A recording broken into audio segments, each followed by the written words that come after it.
വളരെ ചുരുങ്ങിയ കുട്ടികളുള്ള ഒരു മീറ്റിംഗ് മാത്രമാണിത് എന്നോർത്താണ് ഞാൻ കയറിയത്. അല്ല, ഞാൻ കയറിയില്ലായിരുന്നു. ഇവിടെ വന്നപ്പോൾ മുതൽ ഞാൻ ആലോചിച്ചുകൊണ്ടിരുന്നത് എങ്ങനെയാണ് ഇവിടെ നിന്ന് ഇറങ്ങിപ്പോകാൻ കഴിവതും വേഗം സാധിക്കുന്നത് എന്നുള്ളൊരു കാര്യമാണ്. കാരണം വലിയ വലിയ പ്രസ്ഥാനമാണ് ഇവിടെ നടക്കുന്നത്. എനിക്കിതേക്കുറിച്ച് കാര്യമായിട്ടൊന്നും അറിയത്തില്ലായിരുന്നു, ഇതിൻ്റെ പ്രൗഢിയെക്കുറിച്ച്. ടി കെ ജോസ് സാറ് 1.5 മണിക്കൂറേ സംസാരിച്ചുള്ളൂ എന്ന് കേട്ടിട്ട് എനിക്കൊരതിശയം തോന്നുന്നില്ല. എത്ര മണിക്കൂർ വേണമെങ്കിലും സാറ് സംസാരിക്കും. സാറിനതുപോലുള്ള വരദാനമുണ്ട്. സാറിനോട് നമ്മളുടെ പൊതുവിദ്യാഭ്യാസം അല്ലെങ്കിൽ ഭരണപരമായ കാര്യത്തെക്കുറിച്ച് ഫോണിൽ കൂടെ നമ്മളൊരു മെസ്സേജ്, ഒരു സംശയം ചോദിച്ചാൽ ഒരു 10 പേജെങ്കിലും ആണ് അതിന് ഉത്തരം നൽകുന്നത്. എനിക്ക് വിസ്മയം തോന്നിയിട്ടുണ്ട്, ഇങ്ങനെ എഴുതാൻ പറ്റുന്നല്ലോ എന്നോർത്ത്. നമ്മൾ ചോദിക്കുന്ന ഒരു കാര്യത്തിന്, ഉദാഹരണമായിട്ട് കോളേജിന് ഓട്ടോണമി കിട്ടി, എന്താ സാറേ നമ്മൾ പ്രത്യേകം ശ്രദ്ധിക്കേണ്ടത്? 100 കണക്കിന് കാര്യങ്ങളാണ് സാറ് പറയുന്നത് ശ്രദ്ധിക്കാനുള്ളത്. അപ്പോൾ നമുക്ക് ഇതുപോലുള്ളൊരു സദസ്സിൽ അദ്ദേഹത്തെ പോലെയുള്ള ആളുകളുമായിട്ട് നിങ്ങൾക്ക് കേൾക്കാനും പഠിക്കാനും മനസ്സിലാക്കാനുമുള്ളൊരവസരം വളരെ പ്രധാനപ്പെട്ടതാണ്. കണ്ണഞ്ചിറയച്ചൻ്റെയും കാര്യങ്ങൾ എനിക്ക് സാമാന്യം നന്നായിട്ടറിയാം. ഞങ്ങൾ സ്നേഹിതരാണ്. ചെറിയ കാര്യങ്ങളിലൊന്നും അച്ഛന് താല്പര്യമില്ല. അച്ഛന് മെഗാ കാര്യങ്ങളെ അറിയത്തുള്ളൂ. ചെയ്യുന്നതെല്ലാം അതുകൂട്ടാണ്. അച്ഛൻ്റെ പ്രസംഗവും അച്ഛൻ്റെ പുസ്തകങ്ങളും അച്ഛൻ്റെ യാത്രകളും അച്ഛൻ്റെ സമീപനങ്ങളുമൊക്കെ ആ ലെവലിലാണ് നിൽക്കുന്നത്. അപ്പം അങ്ങനെയുള്ള വലിയൊരു കൂടിവരവരാണ് നിങ്ങൾ ഇപ്പോൾ ഇവിടെ ആയിരിക്കുന്നത്. നിങ്ങൾ വ്യത്യസ്ത സ്ഥലങ്ങളിൽ നിന്നുള്ള മിടുക്കന്മാരും മിടുക്കികളുമായിട്ടുള്ള കുട്ടികളാണ് ഈ ക്യാമ്പിൽ എത്തിയിരിക്കുന്നത്. നിങ്ങൾക്ക് ഭക്ഷണം കഴിക്കാനുള്ള സമയമായിരിക്കാം ഇത്. ഭക്ഷണം കഴിച്ചോ? ഇല്ല. അപ്പം നിങ്ങളിലുള്ള നല്ലൊരു ചിന്ത ഇപ്പോൾ അതാണ്. ഭക്ഷണം കഴിക്കണം, വയറ് നിറച്ച് കഴിക്കണം. എനിക്കും നിങ്ങളോട് പറയാനുള്ള ഒന്നാമത്തെ ആശയം അതാണ്. ഏതൊരു ക്യാമ്പിൽ പങ്കെടുക്കാൻ പോകുമ്പോഴും വയറ് നിറച്ച് ഭക്ഷണം കഴിക്കണം. ആ ക്യാമ്പ് വിജയിക്കണമെങ്കിൽ അതാണ് എൻ്റെ കാര്യം. വയറ് നിറച്ച് ഭക്ഷണം കഴിക്കണം, ഇന്നും നാളെയും ഒക്കെ.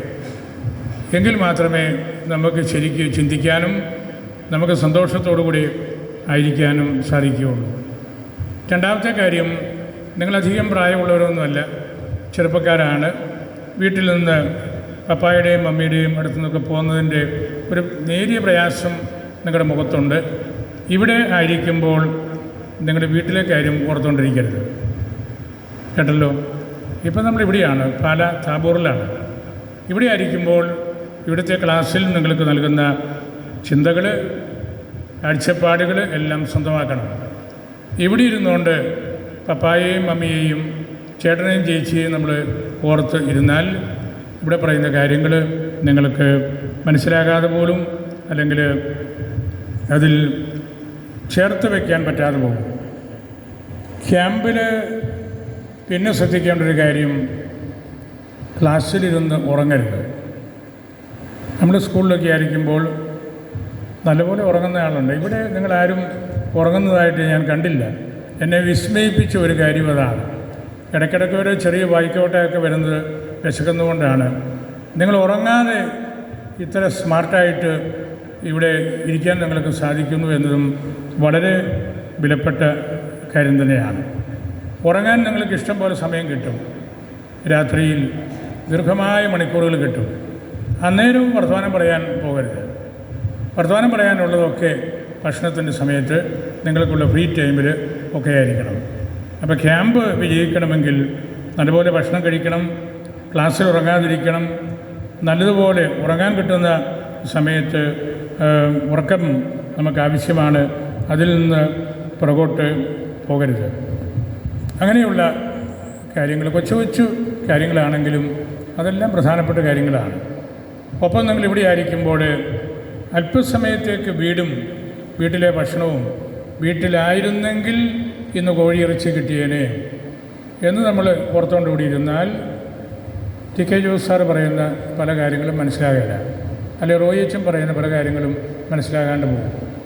അതുകൊണ്ട് നമുക്ക് നല്ല ശ്രദ്ധയോടുകൂടി നമ്മൾ ഇവിടെ ആയിരിക്കണം. ഒരു കാര്യം ഇവിടെ വന്ന് ഈ സിറ്റുവേഷനെ എല്ലാം കണ്ടപ്പോൾ എന്തേര് പ്രൊവിൻഷ്യലമ്മമാരാണ് ഇവിടെ ഇരിക്കുന്നത്. ഇവരെന്ത് സമർത്ഥരായിട്ടുള്ള ആളുകളാണ്. ഇവരെ കണ്ടപ്പോൾ തന്നെ ഞാനൊന്ന് പേടിച്ചു പോയി. ഇവരെല്ലാം വലിയ വിദ്യാഭ്യാസമുള്ളവർ, വലിയ പഠനമുള്ളവർ, വലിയ സമൂഹത്തെ നയിക്കുന്നവർ. അതുപോലെ CM കോട്ടയം പ്രൊവിൻഷ്യൽ അച്ഛനെ നമ്മുടെ രൂപക്കാരനാണ്. അങ്ങനെയുള്ള വലിയ ഒരു സംഗമമാണ്, കൂടിവരവാണ്. ഇത്രയും സിസ്റ്റേഴ്സിൻ്റെ സാന്നിധ്യം നിങ്ങൾക്ക് വലിയൊരു ബലമായിരിക്കും. അവരെ കേൾക്കുന്നത്, അവരെ കാണുന്നത്. സിവിൽ സർവീസ് പഠിക്കണം, സിവിൽ സർവൻ്റ് ആകണം, പോലീസാകണം, കളക്ടറാകണം, ഇങ്ങനെയൊക്കെ ഓർത്ത് വന്നിരിക്കുന്നവർ ക്യാമ്പ് കഴിയുമ്പം നല്ലൊരു സിസ്റ്ററാകണം, നല്ലൊരു അച്ഛനാകണം എന്നാണ് തോന്നുന്നതെങ്കിലും ഈ ക്യാമ്പ് വിജയിച്ചു എന്ന് തന്നെ ഞാൻ പറയും. കാരണം ഇവിടെ ഇവരെല്ലാം ഈ നിങ്ങളെ ഓർത്താണ് ഇവരെല്ലാം ഇവിടെ എത്തിയിരിക്കുന്നത്. എനിക്ക് വലിയ അത്ഭുതം തോന്നി. ഇത്രയും പ്രഗത്ഭരായിട്ടുള്ള അൽമായരും സിസ്റ്റേഴ്സും പ്രൊവിൻഷ്യൽസും എല്ലാം ഇവിടെ ആയിരിക്കുന്നത് നിങ്ങൾക്ക് വേണ്ടിയാണ്. നിങ്ങൾ കുട്ടികൾ ഇവിടെ വരുന്നുണ്ട് എന്നുള്ള ആ ഒരു വലിയ കാര്യം മനസ്സിൽ വെച്ചുകൊണ്ടാണ്. ഇംഗ്ലീഷിലൊരു പഴഞ്ചൊല്ലുണ്ട്, you are taught by your father but you learn from your mother. You are taught by your father but you learn from your mother. അപ്പൻ അധ്യാപകനായിരിക്കാം, അല്ലെങ്കിൽ കൃഷിക്കാരനായിരിക്കാം, ഒരുപാട് കാര്യങ്ങൾ നമ്മളെ പഠിപ്പിക്കുന്നുണ്ട്. പക്ഷേ കുറച്ചുകൂടെ നിങ്ങൾ ലേൺ ചെയ്യുന്നത്, ഉള്ളിലെടുത്ത് സ്വീകരിക്കുന്നത് അമ്മ പറയുമ്പോഴായിരിക്കാം. ഇവിടെ നിങ്ങളോട് ഇത്രയും പ്രൊവിൻഷ്യൽസ് സിസ്റ്റേഴ്സ് അവർ നിങ്ങളോട് പറയുമ്പോൾ നിങ്ങൾക്ക് കുറച്ചുകൂടെ ഒരു ഹൃദ്യത ഉള്ളിലെടുക്കാനായിട്ട് തോന്നും. ഞങ്ങൾ അപ്പൻ്റെ സ്ഥാനത്ത് നിൽക്കുന്നവരാണ് ഞങ്ങളെല്ലാം. You are taught by your father. JK sir പ്രഗത്ഭനായ അധ്യാപകനാണ്,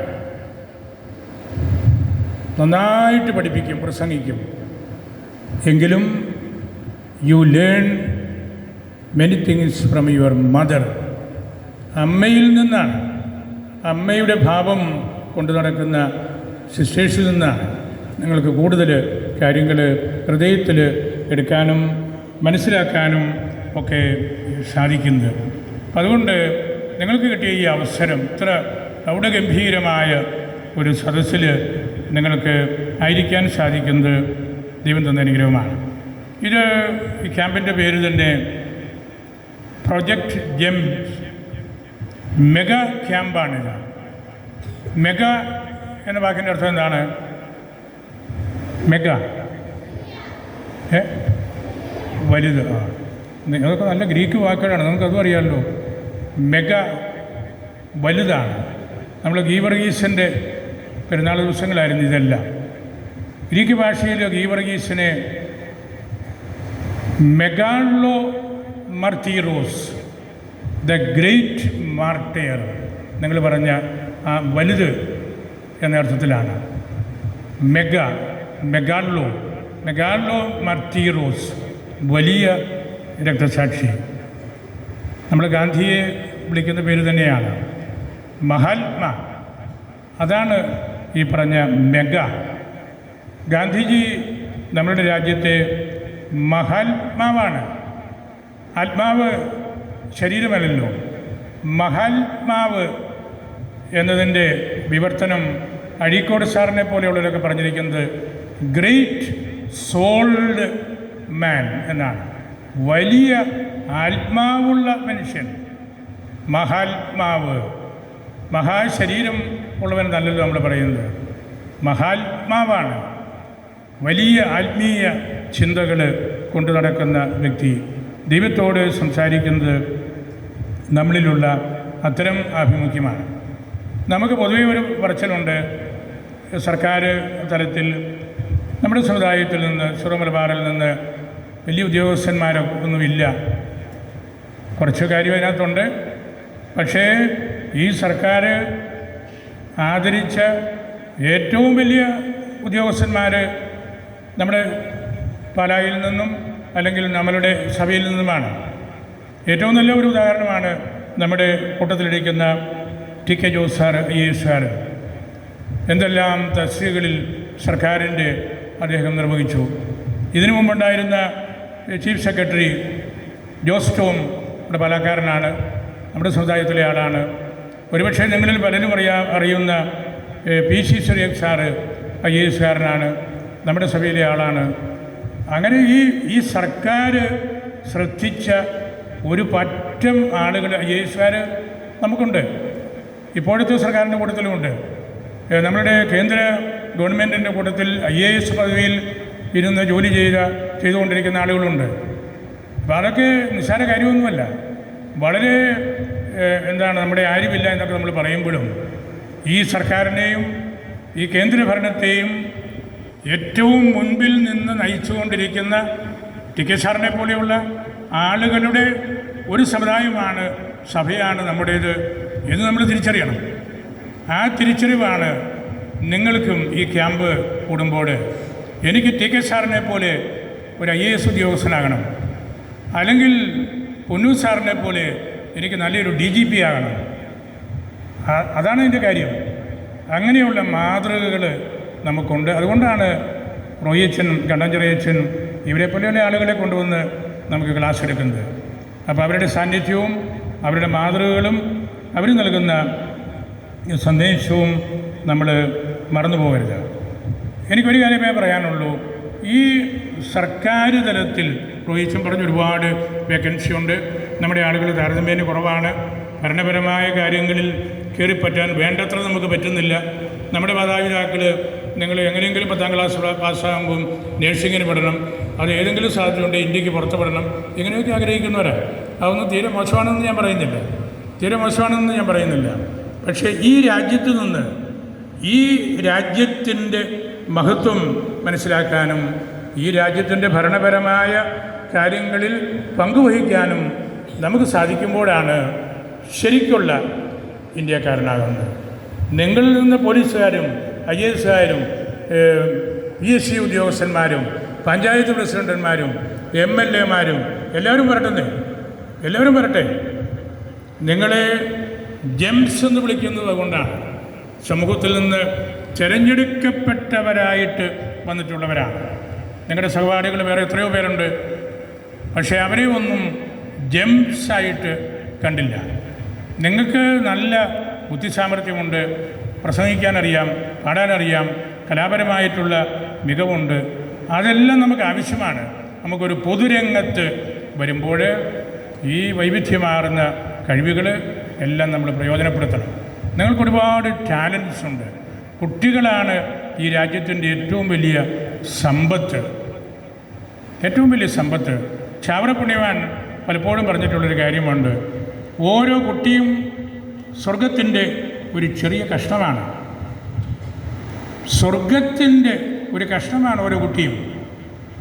നമ്മൾ പഠിപ്പിക്കുന്ന എല്ലാ വിശ്വാസവും അദ്ദേഹം പറഞ്ഞ ഒരു കൊച്ചു വാക്യത്തിലുണ്ട്. സ്വർഗം കൊണ്ടു നടക്കുന്നവരാണ് നിങ്ങൾ. ദൈവത്തെക്കുറിച്ച് ചിന്തിക്കുന്നവരാണ്, വിശ്വാസത്തിന് മുൻഗണന കൊടുക്കുന്നവരാണ്, പള്ളിയിൽ പോകുന്നവരാണ്. നിങ്ങളുടെ മാതാപിതാക്കളും അങ്ങനെ തന്നെയാണ്. അങ്ങനെ സ്വർഗം കൊണ്ടു നടക്കുന്ന ഒരു സമൂഹം ഇവിടെ ആയിരിക്കുമ്പോൾ നിങ്ങൾക്ക് വലിയ ശക്തിയുണ്ട്. നിങ്ങൾ വിചാരിക്കുന്നതിനേക്കാൾ പ്രധാനപ്പെട്ടവരാണ് നിങ്ങൾ, ഭാഗ്യപ്പെട്ടവരാണ് നിങ്ങൾ, തിരഞ്ഞെടുക്കപ്പെട്ടവരാണ് നിങ്ങൾ. ഈശോ 12 ശിഷ്യൻ